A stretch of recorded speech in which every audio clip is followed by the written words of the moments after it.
सूत जी कहने लगे कि हे ऋषियों, इस व्रत का वृतांत और उत्पत्ति प्राचीन काल में भगवान श्री कृष्ण जी ने अपने परम भक्त युधिष्ठिर से कही है, वही मैं तुमसे कहता हूँ। एक समय युधिष्ठिर ने श्री भगवान से पूछा कि एकादशी व्रत किस विधि से किया जाता है और उसका फल क्या प्राप्त होता है। उपवास के दिन जो क्रिया की जाती है, आप कृपा कर कर मुझसे कहिए। यह वचन सुनकर श्री कृष्ण जी कहने लगे कि हे युधिष्ठिर, मैं तुमसे एकादशी के व्रत का महात्म्य कहता हूँ, तुम ध्यान पूर्वक सुनो। सर्वप्रथम हेमंत ऋतु में मार्गशीर्ष कृष्ण एकादशी से इस व्रत को प्रारंभ किया जाता है। दशमी को सायंकाल भोजन के बाद अच्छे प्रकार से दातुन करें ताकि अन्न का अंश मुंह में ना रह जाए। रात्रि को भोजन कदापि ना करें, ना अधिक बोलें। एकादशी के दिन प्रातः 4 बजे उठकर सबसे पहले व्रत का संकल्प करें। इसके पश्चात शौच आदि से निवृत्त होकर शुद्ध जल से स्नान करें। व्रत करने वाला चोर, पाखंडी,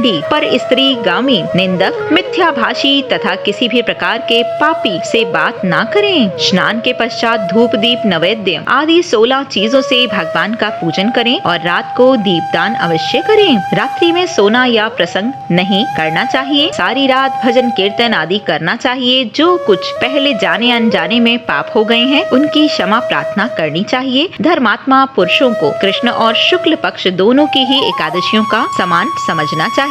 जो मनुष्य विधि के अनुसार एकादशी का व्रत करते हैं, उन्हें शंखो द्वार तीर्थ में स्नान करके भगवान के दर्शन करने से जो फल प्राप्त होता है, वह एकादशी व्रत के 16वें भाग के समान भी नहीं है। व्यतिपात के दिन दान देने का लाख गुना फल होता है। संक्रांति से 4 लाख गुना और सूर्य चंद्र ग्रहण में स्नान दान से जो पुण्य प्राप्त होता है, वही पुण्य एकादशी के दिन व्रत करने से मिलता है। अश्वमेध यज्ञ करने से तो 100 गुना और 1 लाख तपस्वियों को 60 वर्ष तक भोजन कराने से 10 गुना, 10 ब्राह्मणों तथा 100 ब्रह्मचारियों को भोजन कराने से 1000 गुना पुण्य भूमि दान करने से होता है। उससे 1000 गुना पुण्य कन्यादान से होता है। इससे भी 10 गुना पुण्य विद्यादान करने से होता है। विद्यादान से 10 गुना पुण्य भूखे को भोजन कराने से होता है। अन्नदान के समान इस संसार में ऐसा कोई कार्य नहीं जिससे देवता और पितृ दोनों तृप्त होते हों, परंतु एकादशी के व्रत का पुण्य सबसे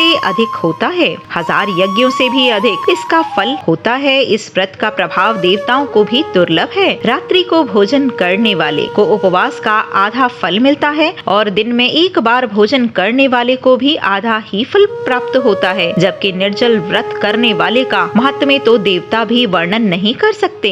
युधिष्ठिर कहने लगे कि हे भगवान, आपने हजारों यज्ञ और लाख गोदान को भी एकादशी व्रत के बराबर नहीं बतलाया, सो यह तिथि सब तिथियों से उत्तम कैसे हुई, बतलाइए। भगवान कहने लगे कि हे युधिष्ठिर, सतयुग में मुर नाम का दैत्य उत्पन्न हुआ। वह बड़ा ही बलवान और भयानक था। उस प्रचंड दैत्य ने इंद्र, आदित्य, वसु, वायु, अग्नि आदि सभी देवताओं को पराजित करके भगा दिया। तब इंद्र सहित सभी देवताओं ने भयभीत होकर भगवान शिव से सारा वृतांत कहा और बोले, हे कैलाशपति, मरु दैत्य से भयभीत होकर सब देवता मृत्यु लोक से में फिर रहे हैं। तब भगवान शिव ने कहा कि हे देवताओं, तीनों लोकों के स्वामी, भक्तों के दुखों का नाश करने वाले भगवान विष्णु की शरण में जाओ, वे ही तुम्हारे दुखों को दूर कर सकते हैं। शिव जी के ऐसे वचन सुनकर सभी देवता क्षीर सागर में पहुँचे। वहाँ भगवान को शयन करते हुए देख हाथ जोड़कर उनकी स्तुति करने लगे। हे देवताओं द्वारा स्तुति करने योग्य प्रभु,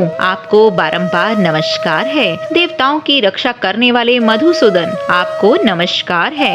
आप हमारी रक्षा करें। दैत्यों से भयभीत होकर हम सब आपकी शरण में आए हैं। आप इस संसार के कर्ता, माता पिता, उत्पत्ति और पालन करता और संहार करने वाले हैं। सबको शांति प्रदान करने वाले हैं। आकाश और पाताल भी आप ही हैं। सबके पितामह ब्रह्मा, सूर्य, चंद्र, अग्नि, सामग्री, होम, आहुति, मंत्र, तंत्र, जप, यजमान, यज्ञ, कर्म, कर्ता, भोक्ता भी आप ही हैं।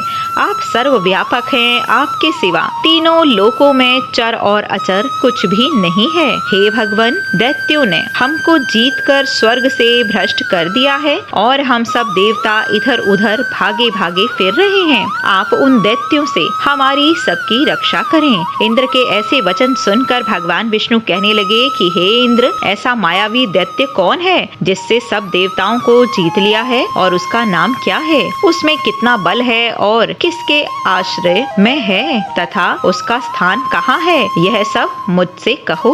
भगवान के ऐसे वचन सुनकर इंद्र बोले, भगवान, प्राचीन समय में एक नाड़ीजंग नामक राक्षस था। उसके महापराक्रमी तथा लोक विख्यात मुरु नाम का एक पुत्र हुआ जिसकी चंद्रावती नाम की नगरी थी। उसी ने सब देवताओं को स्वर्ग से निकालकर वहां अपना अधिकार जमा लिया है। उससे इंद्र, अग्नि, वरुण, यम, वायु, ईर्ष, चंद्रमा आदि सबके स्थान पर अपना अधिकार कर लिया है। सूर्य बनकर स्वयं ही प्रकाश करता है, स्वयं ही मेघ बन जाता है और सबसे अजय है। असुर निकंदन, उस दुष्ट को मारकर देवताओं को अजय बनाइए। यह वचन सुनकर भगवान ने कहा कि हे देवताओं, मैं शीघ्र ही उसका संहार करूंगा, तुम चंद्रावती नगरी जाओ। इस प्रकार कहकर भगवान सहित सभी देवताओं ने चंद्रावती नगरी की ओर प्रस्थान किया। उस समय दैत्य मुरु सेना सहित युद्ध भूमि में गरज रहा था। उसकी भयानक गर्जना सुनकर सभी देवता भय के मारे